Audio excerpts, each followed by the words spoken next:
A lifetime with her. The second he had stepped through the door into the coffee shop, Jackson's gaze had been drawn to her.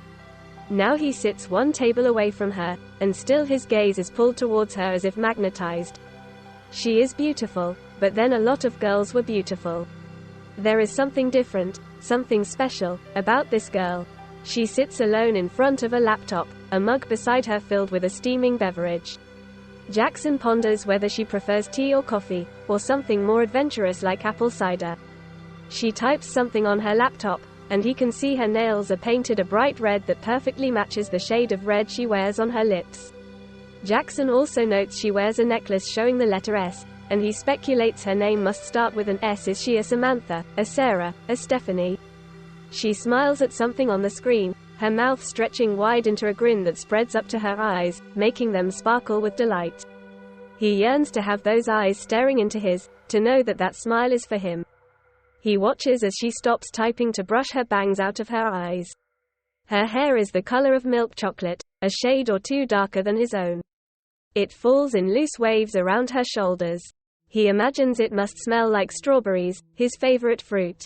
Jackson has been told countless times that everything happens for a reason. He has never paid much attention to the overused saying, but now for the first time he sees there might be some truth to it.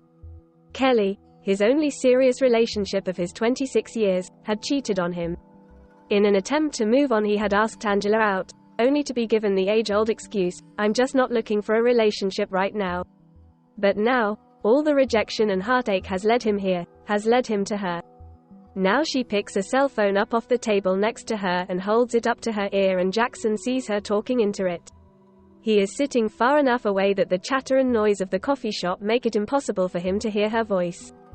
He hungers to hear what it sounds like, probably like a gentle breeze rustling through leafy green trees in spring. He knows he has to go over to her, to have her gaze meet his, to have her see him. He feels as if the air has become solid and is pressing down on him, making it hard for him to breathe and nearly impossible for him to get up. Mustering all of his willpower, he stands up. He tests the limits of his courage as he starts to force his legs to carry him towards her, while his instincts tell him to turn and run. 1 step, 2 steps, 3. Any second now she will look up and see him. 4 steps, 5. He now stands beside her table. The rapid beating of his heart, his sweaty palms, he can even feel the tops of his ears tingling. Suddenly it is as if everything has slowed down. He draws in a deep breath as he sees her finally raise her eyes to meet his own. And he realizes she is waiting for him to speak. Is this seat taken? She is waiting outside for him when Jackson arrives at her place to pick her up. You look gorgeous, he tells her as she gets in the car. And he really means it. She smiles at him, but he knows her well enough to see that she's nervous. Don't worry, my parents won't bite. She pushes his shoulder playfully. I know, I just really want him to like me. He turns to her and takes her hand in both of his, raises it to his lips and kisses it. They will adore you as much as I do. He knows they will. Jackson feels the grass flatten beneath his weight as he goes down on one knee, holds up the little velvet-covered box as he asks her the question that has the power to change his life forever. Looking into her eyes, he silently pleads with her to say yes and make him the happiest he has ever been. I'll get her, Jackson says as he disentangles himself from the bed sheets. Walking down the dark hall towards the nursery where their daughter has woken up crying.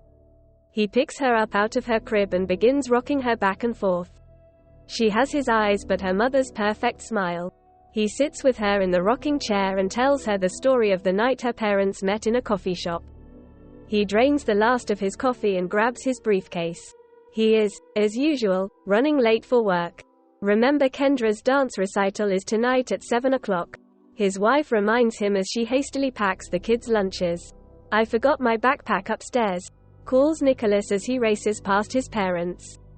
Jackson pulls on his jacket and is about to rush out the door when he realizes he too has forgotten something. He hurries back into the kitchen where he pulls his wife close and kisses her. Have a good day, sweetheart. Dad, do you believe in soulmates? A teenage Nicholas asks his father. Jackson replies, I don't know if there is only one person that's right for each of us, but I do know that I fell in love with your mother the moment I first laid eyes on her. I just knew we were meant to be together. It was love at first sight. Her laughter rings out like twinkling sleigh bells as Jackson playfully chases her through the house. Grandpa's going to get you, Celia. She runs behind her grandmother's rocking chair to hide. Jackson feigns ignorance. Where could my little Celia be? I'm right here, she shouts as she runs towards him and leaps into his open arms. He makes eye contact with his wife and sees her face light up in the now familiar smile as the three of them fill the room with laughter. The once smooth hand, now wrinkled with age, clasps his own as they sit side by side in front of the fireplace. Slowly she lowers her head, covered in snowy white hair, onto his chest. Neither speaks.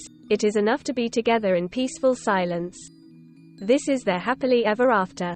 The sound of a chair scrapping across the floor snaps Jackson out of his reverie.